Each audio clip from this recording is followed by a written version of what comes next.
부탁드립니다.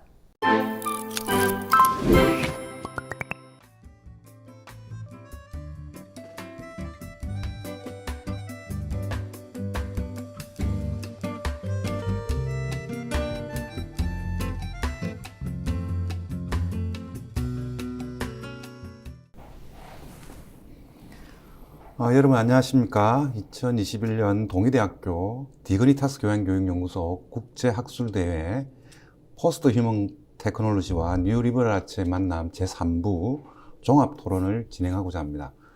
앞 세션에서 여러분들이 다양한 논의들을 아마 확인하셨으리라 보고요. 저는 이번 종합토론에서 진행을 맡게 된 동의대학교의 김용하입니다. 다양한 어떤 포스트 휴먼 테크놀로지와의 양상을 다양한 어떤 풍성한 어떤 논의들을 통해서 확인할 수 있는 자리를 겸하고 있습니다. 아울러서 이번 종합 토론에서는 앞선 논의들과 또 저희가 준비한 아젠다를 중심으로 종합 토론을 진행하겠습니다. 이 종합 토론을 진행하기에 앞서서 이번 종합 토론에 참여하게 된 두 분의 교수님을 소개하도록 하겠습니다. 먼저 김태영 교수님 한번 소개를 부탁드리겠습니다. 네. 안녕하십니까. 저는 동의대학교 디그니타스 교양교육연구소에서 교양교육과 통계학을 공부하고 있는 김태영이라고 합니다. 이 귀한 자리에 저를 초대해 주셔서 진심으로 감사드립니다. 예. 이번에는 김태영 교수님은 이제 데이터와 관련된 학습 또 교육 이런 데에 이제 관심 많이 있는 전문가로서 이렇게 정평이 나 있고요. 변소연 교수님을 소개해드리겠습니다. 소개를 부탁드리겠습니다. 네, 안녕하십니까. 저는 디그니타스 교양교육연구소에서 기초교양교육에 관련된 기본 연구와 교육 콘텐츠를 연구를 하고 있는 변소연이라고 합니다. 반갑습니다. 예. 앞서 각 세션마다 포스트 휴먼 테크놀로지와 뉴 리버럴 아츠의 만남이라는 대주제 하에 3개의 어떤 세션이 진행되었습니다. 저마다 각각의 어떤 논의들이 우리 시대의 어떤 포스트 휴먼과 관련된 쟁점들을 시적절하게 말씀을 주시고 있지 않나 싶습니다. 다시 한번 제가 정리 요약을 해보면 제 세션 1에서는 인공지능과 지능 증강이라고 하는 AI와 IA의 어떤 상황에서 우리가 좀 더 어떻게 좀 고차원적인 어떤 지능의 어떤 요소를 살필 수 있는 시간이 된 듯합니다. 세션 2에서는 포스트 휴먼 테크놀로지와 포스트 휴먼 리터러시라고 해서 이제 포스트 휴먼을 읽어내릴 수 있는 일종의 문해력의 영역을 고차원으로 역시 확장하고 있습니다. 세션 3에서는 좀 낯선 영역이기도 합니다. 머신러닝과 뉴러닝이라는 어떤 주제를 통해서 기초교양교육 혹은 리버럴 아츠의 어떤 영역을 지평을 확장할 수 있는 어떤 모멘텀을 마련하는 어떤 발표였던 것 같습니다. 각 세션의 각각의 내용들은 포스트 휴먼 테크놀로지라고 하는 대주제의 어떤 범주들을 기존의 교양교육에서는 다루어 보지 않았던 뉴 리버럴 아츠의 관점에서 다루고 있는 것 같습니다. 그런 어떤 내용들이 앞선 발표에서 진행이 되었고요.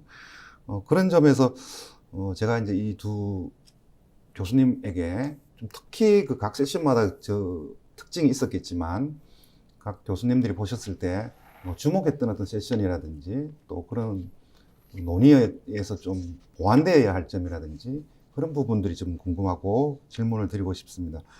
먼저 김태형 교수님께 한번 질문을 드려보겠습니다. 각 섹션 중에서 특히 주목하셨던 어떤 세션이라든지 또 추가적으로 말씀드릴 수 있는 사항이 있으면 부탁드리겠습니다. 네, 오늘 기조 강연 포함 3개 세션 총 8편의 발표는 이 포스트 휴먼 시대를 이제 마주하고 있는 우리에게 교양교육은 무엇이고 또 무엇이어야 하는지에 대한 화두를 던져준 유익한 이제 가르침이었다, 그렇게 생각하고 있습니다. 자, 그 가운데 특히 저는 이제 마지막 세션이 인상 깊었는데요. 그래서 이제 저는 이제 3번째 세션을 중심으로 한번 논의를 해보겠습니다. 자, 데이터는 흔히 이제 4차 산업혁명의 이제 쌀이자 원유, 이렇게 회자되는데, 뭐 빅데이터는 그 양과 또 축적 속도 그리고 형태의 다양성 면에서 이전 세대의 데이터 담론을 뛰어넘는 현 시대를 주름잡는 대표적인 이제 키워드로 부상했습니다. 빅데이터는 이미 사회 전 분야에 걸쳐서 상당한 이제 파급력을 보여주고 있고요. 우리 일상생활과 이제 불가분의 관계에 있죠. 이는 이제 교육 분야에서도 예외는 아닙니다. 한 문헌에 의하면 교육에서 이제 빅데이터 출현은 디지털 시대 최소 두 가지 동향에 기인한다고 합니다. 그래서 첫 번째는 이제 각급 교육기관에서 전통적인 방식으로 우리가 기록하고 보존해 왔던 그런 데이터가 급속도로 디지털화되고 있다라는 사실과, 둘째는 대면 수업에서 저희가 하기 힘들었던 뭐 학습 양태에 대한 학생들의 그 학습 유형, 뭐 패턴, 그런 어떤 습관, 이런 것들이 그런 데이터가 이제 학습 관리 시스템, 우리가 이제 이거를 러닝 매니지먼트 시스템이라고 하는데요. 이런 장치를 통해서 부분적으로나마 가능해졌다라는 그런 이제 동향에 기인한다고 합니다. 이제 많이들 이제 들어보셨을 텐데요. MOOC 등의 이제 학습 플랫폼 등이 초 단위로 그 학습 데이터를 생성하고 있고요. 이는 이제 학습자의 미세한 활동 하나하나까지 자료화될 수 있음을 의미합니다. 자, 자연어 처리 기술, 그래서 기존의 정형 데이터 이외에 우리가 이제 대화하는 거라든지 이런 부분, 이제 텍스트 기반한 데이터 분석까지 가능하게 하는데, 자, 예를 들면 이런 것들을 통해서 학생들의 작문 혹은 논술 등을 마치 저희가 이제 수량 데이터 분석하듯이 그렇게 할 수 있게 됐다는 거죠. 따라서 이전에는 이제 존재하지 않았던 다양한 층위, 그 멀티 레벨, 그 다음에 다양한 유형, 멀티모달 데이터, 빅데이터가 교육 분야에서도 이제 축적되면서 학습자를 이해하고 합리적인 이제 의사결정을 내리기 위해서 이를 적절히 활용하는 움직임이 늘어나고 있습니다. 이른바 러닝 애널리틱스인데요. 자, 이러한 맥락에서 세 번째 세션의 머신 러닝과 뉴 러닝에 속하는 발표를 제가 한번 좀 총평해 보자면 다음과 같습니다.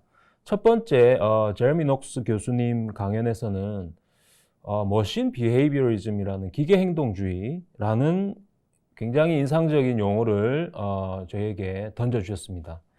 자, 인간의 관측 가능한 행동을 기반으로 심리 현상을 연구하는 그 행동주의 심리학에다가 머신러닝을 적용시켜서 기계 행동주의라는 개념을 제시하셨는데요. 특히 이제 교육의 데이터화라는 것은 우리가 관심을 가져야 할 현상이라고 생각합니다. 자, 교육에서 이제 머신러닝과 같은 이런 부분들이 단순히 기술적인 어떻게 적용되는지에 대한 어떤 기술적인 질문에서 벗어나 학생들이 교실에서 잘 배우고 또 교수자들은 잘 가르치고 하는 이 가장 근본적인 질문은 시대가 변해도 여전히 중요한 사실이라는 것을 우리에게 상기시켜주고 있습니다. 자, 두 번째, 벨기에 몽스 대학의 망카 교수님 강연은 앞으로 다가오게 될 AI 시대에도 여전히 가치 있는 주제로서 창의성을 말씀해 주고 계신데요. 특히 우리가 생각하는 뉴 러닝의 지향점을 제시해 주셨다, 그렇게 보고 있습니다. 자, 남은 토론 시간을 통해서 두 분 강연의 구체적인 내용들을 좀 더 풀어나갔으면 좋겠습니다. 예. 세션 3에 이제 주목하신 김태형 교수님은 아마 그 국외의 어떤 최신의 어떤 포스트 휴먼 테크놀로지와 뉴리버럴 아츠의 어떤 양상에 대한 것들을 정리를 해 주셨고요. 특히 학습자 중심이라든지 학습 환경의 변화에 대해서 능동적으로 대처하는 어떤 교육자의 어떤 태도 이런 것들도 말씀해 주셨고요. 그다음 특히 그 교육의 데이터와 관련된 어떤 양상이라든지 뭐 자칫하게 되면 우리가 그 창의성에 대한 부분들을 간과할 수 있는데 그런 어떤 창의성의 어떤 소중함, 어떤 의미 등을 잘 정리해서 말씀을 주신 듯합니다. 예, 이번에는 그 변소연 교수님에게 또 교수님께서도 한번 주목한 어떤 세션이 있으면 그 부분에 대한 어떤 논평 혹은 또 시사점 뭐 그런 것들을 좀 부탁드려 보겠습니다. 네. 네, 먼저 오늘 이 시간 동의대학교 디그니타스 교양교육연구소 국제학술대회에서 토론을 맡게 된 것을 매우 기쁘게 생각합니다. 제가 관심 있게 본 인공지능과 지능 증강 주제는 미래 교양교육의 방향을 어떻게 설정할 것인가, 그리고 어떻게 대응할 것인가에 대한 책무성을 환기시키고 있습니다. 이번 국제학술대회 세션 1 주제에 대해서 저 얘기를 좀 해보고 싶은데요. 인공지능과 지능 증강의 기회와 위험, 그리고 하이퍼리드 시대의 민주주의와 관련된 핵심적인 내용을 다루고 있습니다. 먼저 우리에게 시선을 끄는 주제는 인공지능과 지능 증강입니다. 인공지능이 빅데이터와 함께 다양한 문제를 해결하면서 스스로 이렇게 사물을 통틀할 수 있는 능력을 이렇게 학습하는 점은 우리가 주목해 볼 필요가 있겠습니다. 현재 인공지능은 산업 현장과 일반 생활에까지 밀접하게 자리를 잘 잡고 있고, 인공지능과 관련된 그 기술 발전은 국가에서 이제 그 미래를 좌우하는 중요한 열쇠가 될 것으로 전망을 하고 있습니다. 그래서 이러한 흐름은 그 교육 현장에서도 인공지능의 원리나 이해와 그런 습득, 그리고 인공지능 관련 교육 프로그램에 대한 이제 필요성을 시사하고 있다고 이렇게 볼 수 있겠습니다. 지능 증강이라고 하면 지능 향상을 시키는데 이제 필요한 그 정보 기술을 효과적으로 이제 사용하는 것을 해석해 볼 수 있는데요. 이러한 이제 그 흐름에 빠르게 대처하기 위해서는 우리 2015년 개정 교육 과정에서 소프트웨어 교육을 이제 의무를 하였고, 2018년에는 이제 중학교, 2019년에는 초등학교에 이제 교과 필수 시간을 이제 지정을 하면서 이렇게 진행을 하고 있습니다. 그리고 2019년에는 이제 정부에서 인공지능 국가 전략을 이제 발표를 하면서 초중등 교육에서 대학 교육까지 이렇게 이르게까지 인공지능에 대한 모든 교육을 이렇게 준비를 시작하고 있다고 이제 볼 수 있겠습니다. 그리고 2020년에는 교육부가 정부에서 이제 정보교육 종합 계획안을 발표를 하면서 인공지능 역량을 이제 기르는 교육 목표를 이렇게 제시했다고 볼 수 있겠습니다. 이제 그렇지만 이제 그 현재 인공지능과 관련해서 인공지능 그리고 지능 증강에 관련된 교양 교육의 이제 과정은 좀 미흡한 수준이며 초중등 교육 과정에서도 이제 연계한 그런 이제 것과 그리고 시도 역시 그런 것들이 다 이렇게 부족한 상황이라고 이제 해석해 볼 수 있겠습니다. 그래서 대학에서는 이렇게 교양 교육은 초중등 교육과 고등 교육의 어떤 소통 역할을 할 뿐만 아니라 전공 교육과는 달리 미래를 살아가는데 이제 필요한 기본 소양을 길러주는 것을 목표로 하고 있으니 이렇게 학습자들에게 이제 학생들에게 창의적인 문제 해결력을 이제 길러주는 사고 중심의 어떤 교육이 필요하고요. 그리고 다양한 배경과 수준을 고려한 학습, 그리고 교수 방법 등도 이제 고려되어야 될 것이라고 이제 생각되어집니다.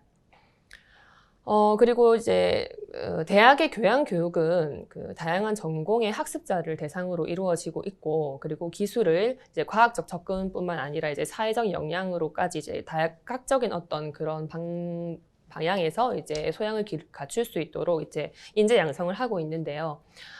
이제 또 실제적인 활동이나 이제 실습을 통한 어떤 그 인공지능에 관련된 그 인식을 높이는 그 프로그램을 마련해서 시행할 필요가 있다고 얘기해 볼 수 있겠습니다.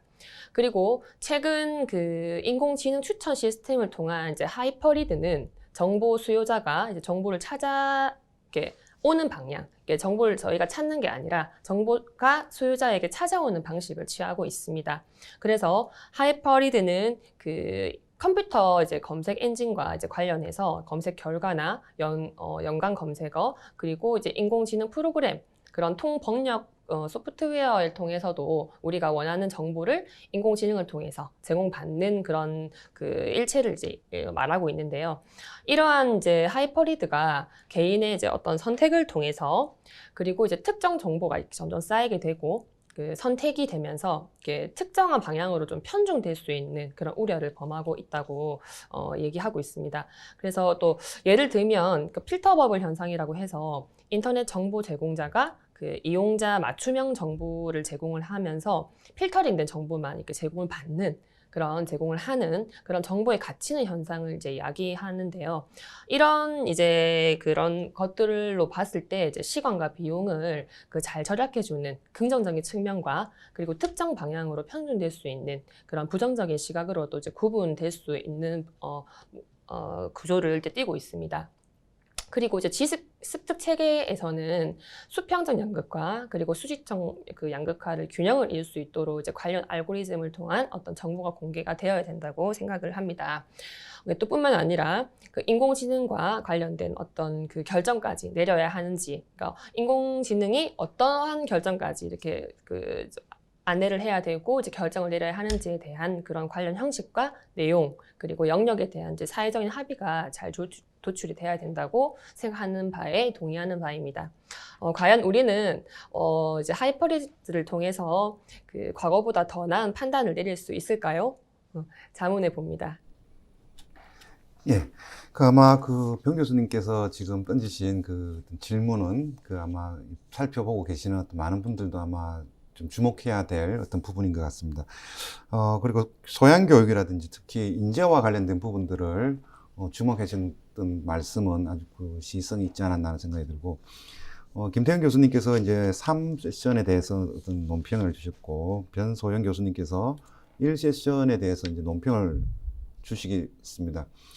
저는 뭐 남아있는 세션이 이제 하나밖에 없는데요. 이 세션의 그 어떤 영역에 대해서 저도 좀 진행을 하지만 간략하게 저도 한번 논평을 해보도록 하겠습니다. 지금 그 세션 2에서는 포스트 휴먼 테크놀로지와 그 포스트 휴먼 리터러시라고 하는 우리 당대의 삶에 굉장히 주요한 어떤 현안으로 된되고 있는 쟁점을 다루고 있습니다. 특히 그 현대사회에서 포스트 휴먼이라고 하는 이 타자의 문제를 어떻게 우리가 접근해야 될지 뭐 인문학적인, 공학적인 어떤 관점에서 지금 다양하게 논의가 진행되고 있습니다. 그런 어떤 시대의 변화에 발맞추어서 포스트 휴먼에 대한 어떤 교양교육의 어떤 관점에서도 진행이 되어져 있는데, 자칫 이 포스트 휴먼이라고 하는 어떤 실체에 대한 어떤 공감대가 없이 소문에 이렇게 좀 치우치는 경향이 있습니다. 그래서 포스트 휴먼에 대한 융합적 성격을 우리가 좀 고민하다 보면 이 포스트 휴먼의 초학제적인 어떤 연구를 지향하는 그 지향점을 우리가 염두에 두자면 교양교육과의 어떤 접목은 시급하지 않나 하는 생각이 들고요. 그래서 기존의 포스트 휴먼과 관련된 그 교양교육의 어떤 문제점은 다양한 시도의 어떤 순기능에도 불구하고 다음과 같은 좀 문제가 있는 것 같습니다. 첫 번째는 교양교육의 어떤 그 근대적 어떤 시각이 이 포스트 휴먼의 탈근대적인 성격과 과연 일치가 될 수 있을지. 두 번째는 포스트 교양교육은 인간 중심주의를 표방하고 있는데 이 포스트 휴먼의 탈인간 중심주의는 어떻게 또 매칭이 될 수 있을지. 그래서 기존의 교육의 순기능을 포용하면서 뉴 리버럴 아츠와의 어떤 접목으로 좀 변형되어야 되지 않겠나 하는 생각이 듭니다. 그래서 세션 2에서 다루어졌던 그 박휘영 교수님의 그 논문과 레슬리 굴레이 교수님의 어떤 그 발표문은 매우 시의성이 있는 주제를 담고 있지 않나 하는 생각이 듭니다. 특히 그 박휘영 교수님의 포스트 휴먼 시대의 미래교육의 성격과 변화에서는 포스트 휴먼의 어떤 다양한 어떤 존재론적인 성찰이라든지 인식론적 성찰이라든지 방법론적 성찰을 아우르고 있습니다. 그런 부분도 포스트 휴먼의 어떤 리터러시의 어떤 모내력의 영역을 확장하고 있으려 보고요. 두 번째로 레슬리 굴레이 교수님의 어떤 논문에서도 텍스트, 몸, 물질이라고 하는 것처럼 기존의 정신과 물질의 이분법을 객체 중심으로 이렇게 뛰어넘는 융합적 어떤 관점을 토대로 해서 기존 제도권 교육에서는 좀 탐색하지 못했던 새로운 어떤 교양교육 혹은 대학의 어떤 모멘텀을 제시하고 있지 않는가 하는 생각이 듭니다. 이상과 같이 현대사회에서 이른바 가속주의라고 하는 또 촉진주의라고 하는 기술의 어떤 변화 양상이 급격하게 진행되고 있습니다. 이런 양상에 대해서 우리 전공 영역이든 교육 영역이든 뉴의 어떤 리버럴 아침의 관점에서 새롭게 재편할 수 있는 어떤 안목들 혹은 독법이 제시되고 있지 않은가 하는 생각이 듭니다. 이상과 같이 앞 세션의 어떤 논의들이 정리가 된 듯합니다. 포스트 휴먼 테크놀로지에 대한 매우 긍정적인 어떤 지점은 세션 3에서 진행이 된 듯하고 그 포스트 휴먼 테크놀로지로 말미암은 어떤 교육의 어떤 한계점, 문제점은 또 세션 1에서 이렇게 또 언급이 된 듯합니다. 아울러서 이 정반의 어떤 관점을 융합적으로 실제적으로 어떤 기초교양교육의 어떤 관점에서는 세션 2에서 진행이 된 듯합니다. 세션과 관련된 부분은 여기서 이제 종료를 하고 남은 시간에서는 저희가 이제 준비한 앞선 세션에 있던 논의를 연속한다는 의미에서 알고리즘 책무성과 미래교양 교육이라고 하는 아젠다를 중심으로 한번 논의를 좀 더 확장해 보도록 하겠습니다.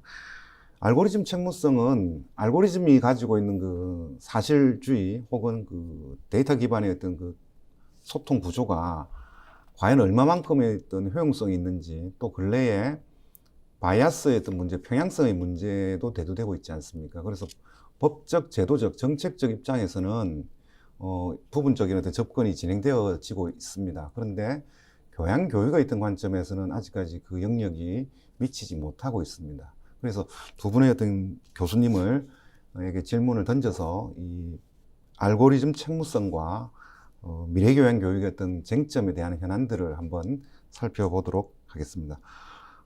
먼저 그 김태영 교수님에게 알고리즘 책무성이 뭐 주요 현안이긴 하지만 데이터 기반한 의사결정 구조라고 하는 게 교양교육 영역에서 요즘에 주요 현안으로 대두되고 있습니다. 그래서 데이터에 기반한 의사결정이 교양교육에 어떤 식으로 적용될 수 있을까라는 의문점, 질문들이 많이 논의가 되고 있습니다.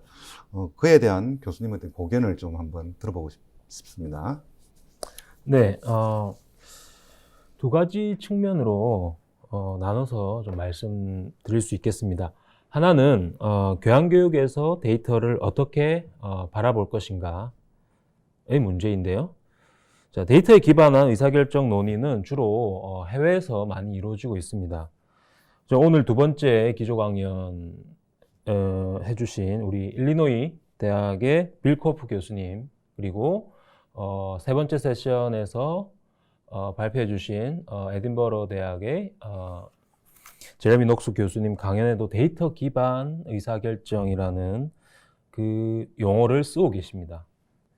자, 좀 지극히 개인적인 생각일 수도 있겠습니다만은 저는 이제 이것을 경험주의 전통을 가진 영미권의 철학적 사조와도 무관하지 않다, 이렇게 생각을 하고요.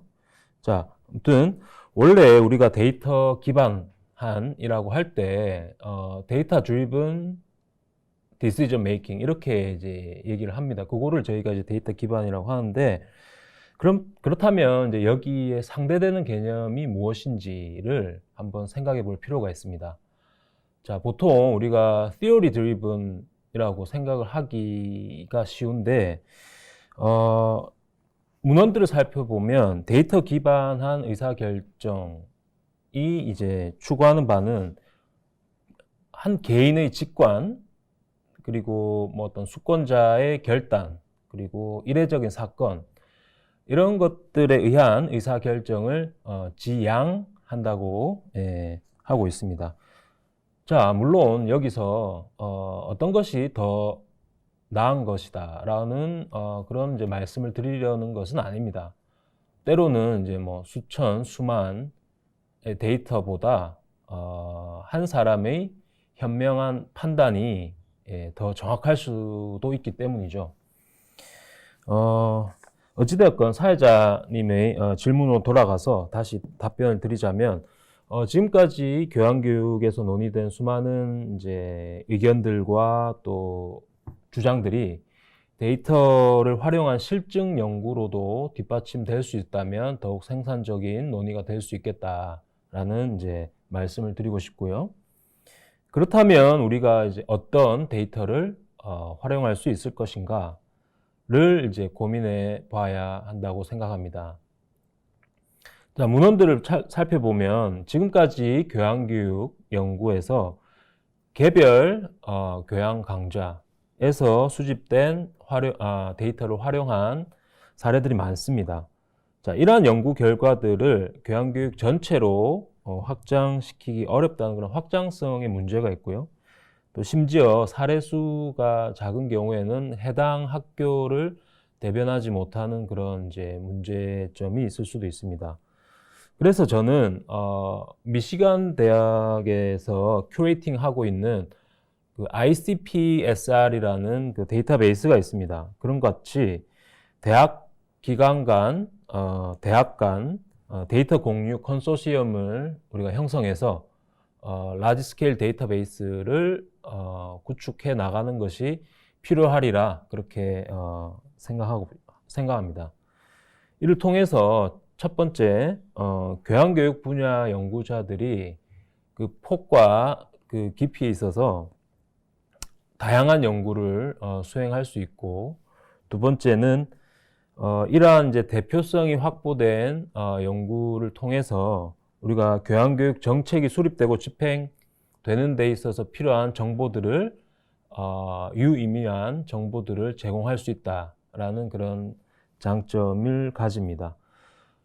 물론 각 학교마다 처한 사정이 다르고 또 뭐 데이터 윤리, 개인 데이터 보호와 같은 그런 실질적인 문제도 있겠습니다만은 우리가 이제 공유 가능한 부분부터 시범적으로 한번 실시해 나가면 어떨까, 이렇게 생각하고 있습니다. 그 국외의 어떤 사례를 구체적으로 또 언급해 주시고, 특히 저는 이제 그 김태형 교수님 말씀에서 이 알고리즘 어떤 책무성과 관련된 어떤 논의들을 공유의 어떤 측면에서 어떤 제도적인 측면, 그런 어떤 기반에 대한 말씀들이 굉장히 인상적이었지 않나 하는 생각이 듭니다. 알고리즘 책무성이라고 하는 게 이제 이렇게 어떤 평양성이라든지 또 인간의 어떤 인지 능력이라든지 다양한 분야의 어떤 학문들과도 매개될 수 있는 고리가 있는 것 같습니다. 이번에는 변소영 교수님께 알고리즘 이제 이성이라고 하는 어떤 시대로 규정이 되어져 있습니다. 아마 프랑크푸르트 학파의 아도르노가 얘기한 혹은 호르크하이머가 얘기했던 도구적 이성에 걸맞는 어떤 용어인 듯한데요. 근데 그 알고리즘 이성이 이제 우리 시대에 이제 재편이 되기 시작하면서 기존의 어떤 교양 교육과는 좀 사뭇 다른 어떤 의미가 생성되고 있는 듯합니다. 그래서 알고리즘 이성 시대의 어떤 교양 교육의 의미는 어떻게 한번 규정해 볼 수 있을지, 그에 대한 교수님의 역시 또 고견을 한번 부탁드려 보겠습니다. 네, 굉장히 좀 어려운 질문일 수 있을 것 같긴 한데, 개인적인 생각으로 말씀을 드려보겠습니다. 인간은 이성을 가지고 언어를 이제 사용을 하면서 언어 이제 제작의 능력을 가지고 있습니다. 그래서 1980년대부터 이제 광범위하게 보급된 그 개인 컴퓨터가 이제 인간의 지적 노동을 상당 부분 이제 대체를 하고 있고, 그리고 21세기에 들어서는 컴퓨터의 빠른 연상과 이제 그런 기억들, 그리고 검색 능력 등이 이제 저희가 하고 있는 SNS 그리고 인터넷과 같은 초고속 네트워크 시스템과 이제 결합돼서 제4차 산업혁명을 이제 대두시켰다고 할 수 있겠습니다. 이제 이러한 이제 맥락에서 이제 핵심적인 문제는 인공지능과의 어떤 소통 가능성이라고 볼 수 있는데요. 이를 위해서 인공지능에게도 이제 과연 이성과 언어가 이제 있다고 봐야 하는가, 이제 이 또한 또 어떻게 또 해석될 수 있으며, 그리고 이제 또한 사물과 연결되는 어떤 그 인터넷을 통해서 이제 일종의 소통이라고 볼 수 있는 그런 부분은 또 어떻게 볼 수 있는가에 대한 여부를 논하고 싶습니다. 이제 인공지능은 그 인간이 가진 지적 능력을 상당 수준 이제 모방을 하거나 이제 능가할 수 있는 기계로서 이제 학습이나 이제 추리, 연산, 기억 등을 이제 여러 활동을 이제 포함한다고 이제 볼 수 있겠습니다. 이제 이는 전통 이제 철학에서 얘기한 이제 이성이란 말로 표현하는 것과는 조금 다르지만 않고요. 그리고 다만 이제 옛날 현인들이 그 인간 지능에 대해서 이제 특징적인 면을 이제 분석적이고 이제 종합적인 어떤 언어 사용을 찾으려고 했던 것에 이제 반해서 그 초기 인공지능 연구자들은 이제 무엇보다도 계산 능력에 조금 주목했다고 이렇게 볼 수 있겠는데요. 이러한 이제 계산 능력은 이제 일정한 규칙에 따라 이제 기호를 조작하는 어떤 과정으로서 기계적 조작을 이제 하는 것은 그런 하는 절차를 이제 의미를 하고요. 우리가 흔히 알고 있는 알고리즘으로 이제 얘기할 수 있고 이것이 이제 명확한 단계로 이제 규정이 되어 있기 때문에 하나의 이제 프로그램으로 이제 이렇게 이루게 됩니다. 인공지능이 그 인간 이성을 모방을 하면서 계산과 그리고 기호의 어떤 기계적인 조작을 주목하게 된 것은 그 정형화하기 이게 용이했기 때문이라고 볼 수 있고, 그리고 이제 알고리즘의 이제 각 단계는 누구나 이렇게 따라할 수 있는 그런 장점이 있다고 얘기해 볼 수 있겠습니다. 이제 그러면 이러한 측면에서 이제 컴퓨터는 형식적인 이제 자체 언어를 사용을 하면서 기억이나 연산, 그리고 추론 같은 그런 이제 지적 작업도 탁월하게 수행하는 면에서 이성을 가진다고 얘기해 볼 수 있겠고요. 뿐만 아니라 이제 인공지능도 나름대로의 이성과 언어 사용으로서 이제 지식 습득에 대한 어떤 그런 부분에서 이제 저장이 원활하게 이루어지는 부분이 있다 보니까 이제 그런 능력을 이제 있음을 생각해 볼 수 있겠습니다. 따라서 이제 인공지능 역시 기술적인 허점이 있을 수는 있습니다. 그렇지만 인공지능이 똑똑해질수록 인간의 역할은 더욱더 중요해질 것으로 이제 예상해 볼 수 있겠습니다.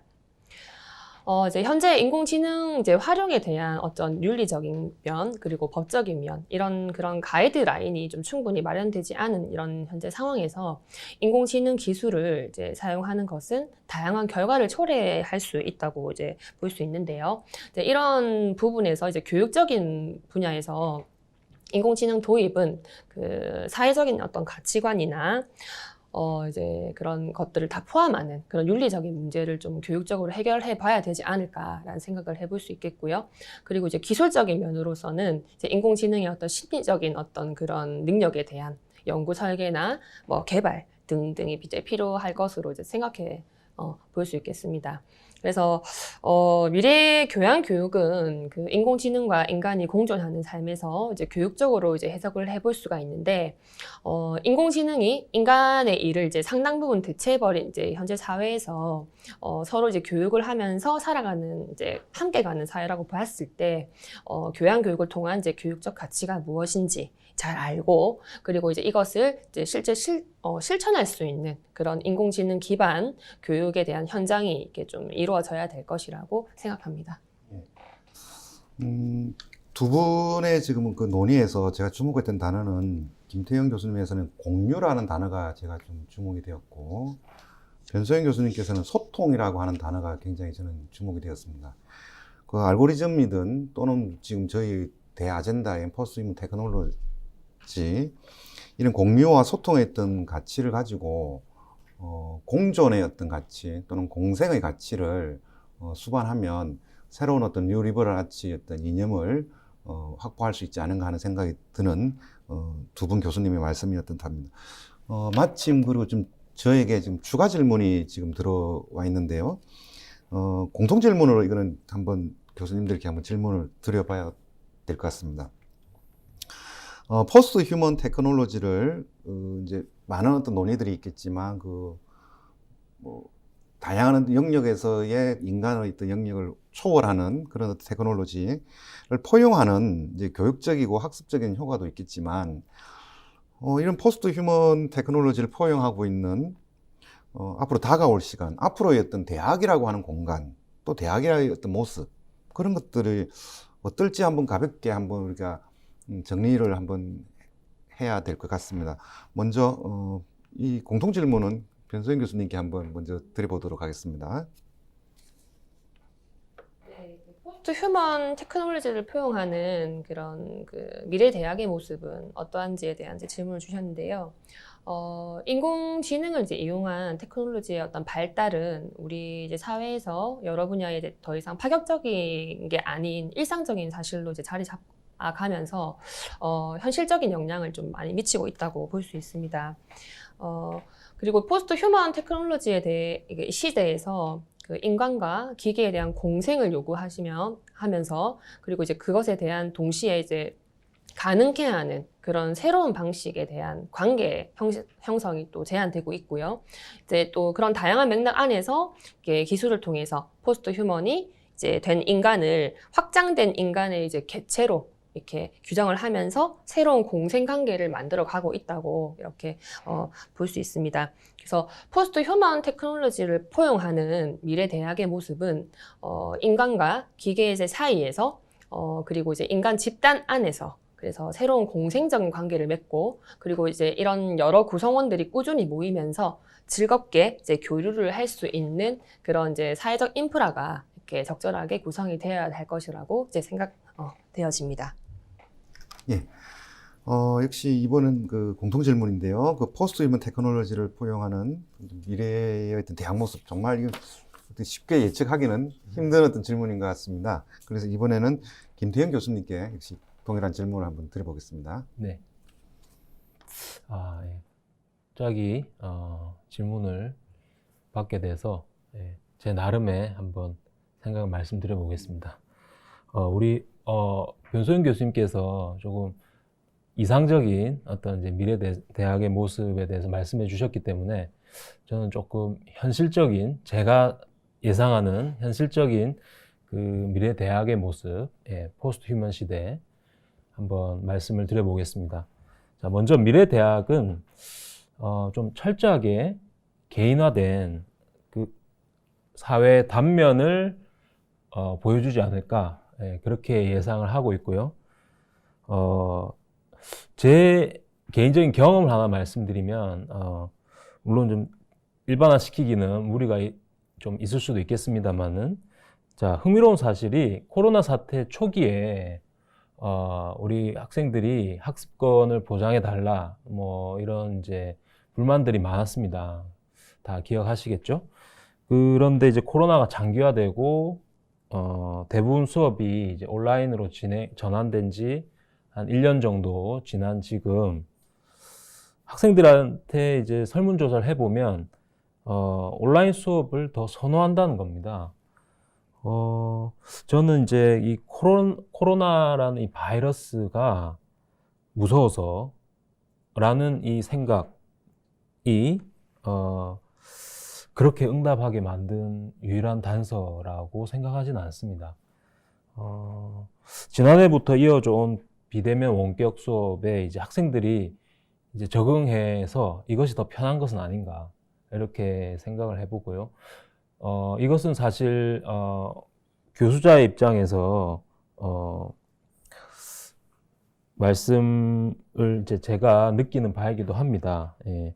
그래서 갈수록 이제 얼굴을 마주 볼 일이 없어지고, 또 교수 학생, 또 학생 상호 간 유대 관계가 흐릿해지고, 사실 학교에 가지 않아도 이제 졸업할 수 있는 상황이 펼쳐질 수도 있겠다라는 이제 생각이 듭니다. 자, 그래서 코로나가 끝나면 과연 우리가 예전처럼 돌아갈 수 있을까? 제가 자문해 보면 저는 코로나로 인해서 가속화된 이 대학 구성원들의 이 개인주의화 경향이 코로나 이후에는 포스트 휴먼 테크놀로지에 의해서 유지되고 강화될 수 있다라고 생각합니다.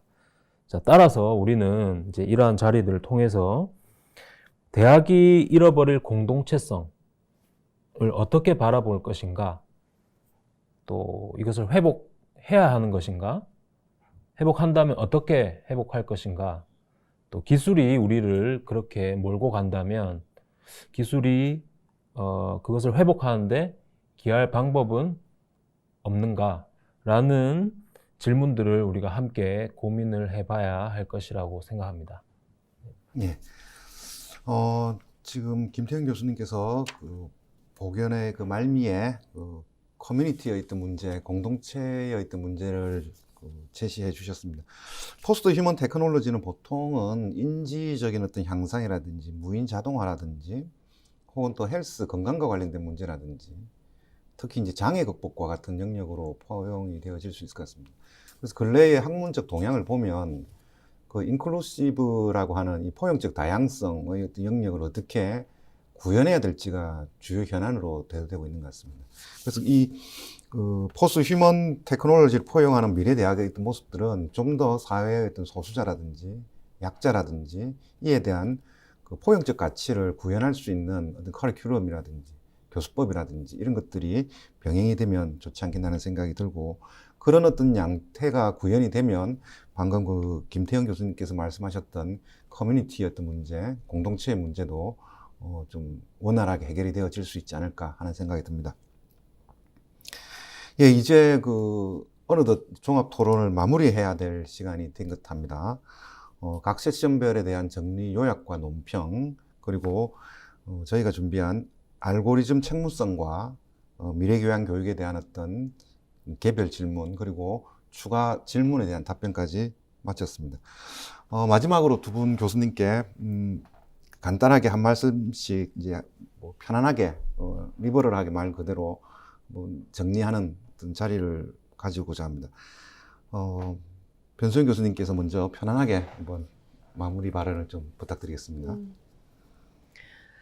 네. 오늘 이렇게 인공지능과 지능 증강, 그리고 이제 하이퍼리드 시대에 에 대한 어떤 그런 제가 그 관련 주제에 대해서 이제 말씀을 드린 바 있습니다. 그래서 인공지능과 지능 향상에 대한 관련된 좋은 발표에 매우 감사드리고, 관련 발표들이 이제 사회에서 이제 시기적절하게 잘 활용될 수 있을 거라고 생각되어집니다.